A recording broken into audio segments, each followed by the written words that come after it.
Hermanos de paz, tengan ustedes bendiciones del Señor. Todos tenemos un nombre. Algunos tenemos dos, otros tienen tres o más quizás. Nosotros los sacerdotes, cuando bautizamos, en el rito católico, hay un momento en que uno pregunta, ¿qué nombre han elegido para este niño? Y no tenemos mayor problema cuando escuchamos y bautizamos. El problema viene cuando algunos de nosotros no estamos acostumbrados a pronunciar ciertos nombres que los papás escogen, ¿no? Y les ponen unos nombres raros, muy bonitos para ellos, pero al sacerdote pregunta, ¿cómo qué? Y para asegurarnos, a los niños les ponemos en el pecho su nombre, ¿no? Para poder leer, porque son nombres impronunciables, unos nombres raros. Que bueno, respetamos gustos y colores, pero el nombre expresa a la persona. Para nosotros, el nombre en la cultura cristiana expresa la identidad de la persona de alguna forma. Con el tiempo se ha ido perdiendo quizás el sentido o el significado de los nombres, pero en la cultura hebrea, tú revisas en la Biblia, los nombres que aparecen en la Biblia tienen un significado. El nombre expresa la historia de la persona, puede expresar el destino, la vocación, puede expresar el momento que está viviendo el papá y según lo que él siente le pone nombre. Poner nombre es eso. En la cultura hebrea, el varón ponía nombre al niño. Por eso que a José se le dice, tú le pondrás por nombre. Tú le pondrás por nombre. Pero, ¿y qué decir de Dios? Para ellos, en la Biblia tú revisas, Dios no tiene nombre, porque Dios no es un nombre. Tú buscas en el diccionario y término Dios, la palabra Dios dice ser supremo, más allá del cual no existe otro ser, todopoderoso, etc., ¿no? Pero no es un nombre. Por eso es que los hebreos decían Dios no tiene nombre, en sí no tiene nombre. ¿Y cómo invocaban a Dios? Según los atributos. El omnipotente, el grande, el todopoderoso, el que es. Por eso es que los términos que tú encuentras, ¿cuáles son? Yahvé, ¿no? El que es. Vas a encontrar Shaddai, Adonai, Elohim. Son términos que traducidos son atributos de Dios, el único, el todopoderoso, el grande, etc. El Señor, ¿no? Entonces nosotros decimos muy bien, ¿Cristo quién es? Cristo es el Kyrios. Los griegos decían Kyrios, es el Señor. ¿Por qué te comento esto? Porque cercana a la Navidad nosotros decimos el Emanuel. Usamos ese término, Emanuel. Esa palabra, Emanuel, ese término, refleja una realidad. Es como un título. Nosotros nos ubicamos y decimos muy bien, Jesús es un nombre. ¿Cómo se llamaba él? Jesús. No tienen apellidos. Se recurre al lugar de origen o a la paternidad. Puede ser Jesús, hijo de José, puede ser Jesús de Nazaret. Bartimeo, un ciego, Bartimeo, hijo, es el hijo de Timeo. Saulo de Tarso, Saulo de la ciudad de Tarso. Se recurría a eso, o a la ciudad de origen o a la paternidad de quien venía. Entonces encontramos a Jesús de Nazaret. La gente me preguntó el otro día, padre, ¿y por qué le dicen Cristo? Bueno, porque en la Escritura hay un término, Cristo, es un término griego, que se iba a aplicar a aquel que viniese enviado de Dios. El tema era que los hebreos no pensaron que era el Hijo de Dios.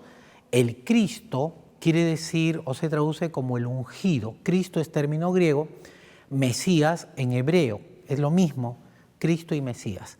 Jesús es el Cristo. ¿En qué momento? Bueno, él siempre fue el Cristo, el enviado, el ungido de Dios. Pero ¿en qué momento lo descubren o se manifiesta o lo aceptan? Cuando él resucita. Por eso dice, en verdad él era el Cristo, ¿no? A él le dicen, ¿eres tú el Cristo o tenemos que seguir esperando? ¿No? Y así manejaban el término y trataban de aplicarlo. ¿Será él el Cristo o será otro el Cristo? Él era Jesús de Nazaret, pero la resurrección y lo que él hace manifiesta y revela que él era el verdadero, el Cristo. Luego la Iglesia va reflexionando y a la luz de la palabra en Mateo, ya en Lucas, cuando se habla del nacimiento, será llamado Emmanuel. ¿Por qué? Porque Emmanuel significa Dios con nosotros. ¿Qué quiero decir con esto? Que la tarea del cristiano tendrá que ser no solo llamar con tal o cual término a nuestro Señor, sino entender lo que significa el término y sentirlo como tuyo. Por eso tú dices, ¿para ti quién es Jesús? Bueno, para mí Jesús es el Señor, es mi Señor, ¿no? Sí, pero para todos tiene que ser el Señor. Y la tarea del cristiano es buscar que todos lo reconozcan como Señor. Ahora, Emmanuel significa Dios con nosotros. Y este Dios con nosotros, el énfasis está en el con. Este Dios se hace hombre. Ahora se nos ha dado. Podríamos decir, ¿es el Dios en nosotros? Sí. ¿Un Dios para nosotros? Por supuesto. Dios con nosotros. Por eso que los cantos dicen, con nosotros está, no lo conocemos. ¿Por qué? Porque algo nos impide verlo. Pero Dios está con nosotros. ¿Qué dice la misa? El Señor esté con ustedes. Es el saludo que hacemos. El Señor esté contigo, que el Señor te acompañe. Cuando decimos adiós, ¿no? Cuando decimos adiós, ¿qué estamos diciendo? Anda con Dios, que Dios te cuide. La presencia de Dios es la que la iglesia manifiesta. Tenemos que ser una iglesia convencida de que estamos con Dios. Tenemos que vivir nuestra fe convencidos, cada uno de nosotros, de que Dios está conmigo. San Pablo dice, si Dios está conmigo, ¿quién podrá estar contra mí? Por eso que este término Emmanuel, próximos a la Navidad, encierra toda nuestra convicción, nuestra certeza de que Dios no nos abandona. Muchas veces tú, o quizás has escuchado, ¿no?, que hay personas que han sentido el abandono de Dios. Como que Dios se olvidó de mí, como que Dios me abandonó, Dios no me escucha. Hay gente que dice, ¿dónde está Dios? ¿No? Movidos por el dolor, por el sufrimiento, por sus problemas. ¿Dónde está Dios? Otros lo exigen o exigen su presencia para creer, ¿no? ¿Dónde está Dios para verlo? No movidos del dolor, pero hay quienes sí, desde el sufrimiento me dicen, Padre, ¿dónde está Dios? ¿Dónde estaba Dios cuando atropellaron a mi hijo? ¿Dónde estaba Dios cuando me pasó esto? Dios estaba, pero Dios está en este mundo, claro que lo está. ¿Y por qué no hace algo para cambiarlo? Hace mucho. Lo que pasa es que el hombre deshace mucho, ¿no? Dios se afana y Dios participa de la historia del hombre. Dios está con nosotros cada vez en la Eucaristía. Tenemos que descubrirlo. En cada sacramento, por supuesto, en cada hermano está Dios. Este Emmanuel, que es el niño de Belén, está. Ahora está sacramentalmente, está en su palabra, está en los sacramentos, está en la oración de la Iglesia, el Concilio Vaticano II nos lo ha dicho, ¿no? Está, Cristo está. Lo que nos falta es a veces la capacidad de descubrirlo, verlo. Pasa constantemente, está cerca de nosotros y nuestra tarea es verlo, descubrirlo, sentirlo, ¿no? El Emmanuel finalmente es este Dios con nosotros que el Padre nos ha dado para cuidarlo en un primer momento, cuidar las primicias que nos está ofreciendo y luego Él cuidará de nosotros. Hoy estamos en esa segunda parte.